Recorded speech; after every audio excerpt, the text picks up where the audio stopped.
Hey everyone, welcome back to my channel. In today's video I'm going to be talking all about azelaic acid. So basically azelaic acid is a new and slightly more under the radar exfoliating acid with some really interesting additional benefits. I initially discovered this ingredient when I was testing out some products from This Works. They've got like a morning expert range, and within that there's one particular product. It's basically some exfoliating acid peels that contain azelaic acid. I actually did a review on that, so I'll link that up above. And then afterwards a few of you asked me to do this kind of video where I focused on azelaic acid, so that's what I'm doing today. If you are new here, welcome. Don't forget to hit the subscribe button, and you can ring the bell if you would like to be notified every time I upload a new video.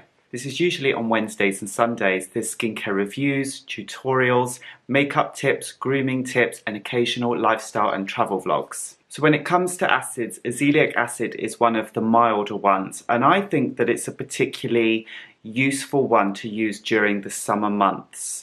Some of the additional benefits to this is it's particularly good for people with acne, rosacea, melasma, or generally skin that's slightly more sensitive to acids. Now I just want to mention that I'm not a doctor and I'm not a dermatologist, so the research that I've done for this video has just been taken from various different resources.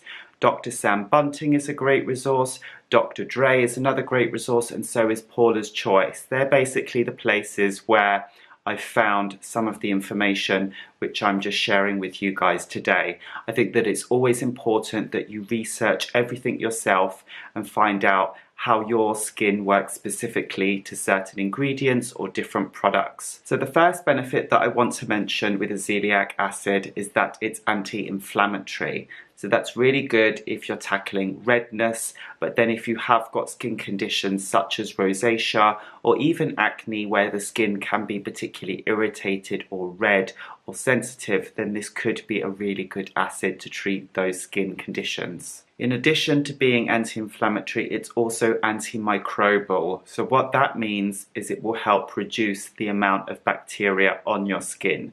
So that again is good if you've got congested skin, breakouts, or as I've already mentioned, acne. So because it's got those two additional benefits, it's actually quite a versatile acid that can treat a number of different conditions whilst exfoliating your skin, and I think that makes it really interesting. But even if you aren't tackling something like melasma or the other conditions that I mentioned, I think this is a good acid to consider during the summer months when I feel like skin can sometimes become a little bit more sensitive from the heat or sun exposure, even if you are wearing an SPF, which you should be every single day. I just feel like the heat itself can sometimes irritate the skin, especially if you are using different actives and you might still want to continue using them, but perhaps instead of your usual AHA or BHA, you could switch over to something like this during the summer months. Azelaic acid is derived from wheat, but it is also naturally present on our own skin. Now, having done some research, there are only a few brands out there that actually offer azelaic acid.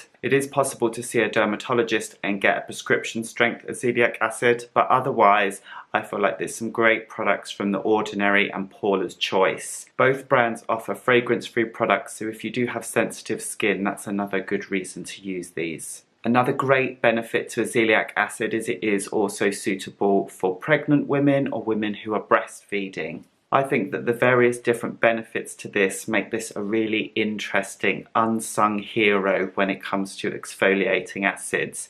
I'm definitely really intrigued by it. I think that it's really interesting to have an acid that kind of works like a BHA, but it's definitely not a BHA, but is super sensitive, suitable for various different skin types that might not necessarily be able to use an acid. And another really interesting benefit, and this is one that I heard from Dr. Sam Bunting, is she said that sometimes she gets people to start using azelaic acid who might be sensitive to other ingredients such as retinol.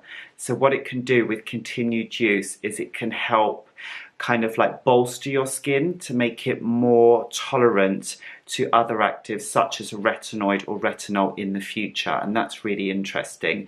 So you can use it twice a day, you can use it in the morning and in the evenings, but whenever you are introducing something into your skincare routine, it is always good to gradually increase your skin's tolerance. So always start slowly and add it up from there. So what I'm going to do is I'm going to list the product recommendations from The Ordinary and from Paula's Choice in the description box below. I will also list the product that I'm using from This Works because I really like it. I feel like it's an effective acid. It does also contain citric acids within the formula, which I've never used before, and I was initially, I don't know, I didn't like the sound of using a citric acid on my skin. It sounds very irritating and strong, but this particular product from This Works has been really good and I'm enjoying using it, so I will put a link to that down below. If you've already tried Azelaic acid, then please let me know what your thoughts are in the comments below, and if you've got any suggestions for future videos, then please also let me know. Don't forget to give this video a thumbs up and I will see you in the next one.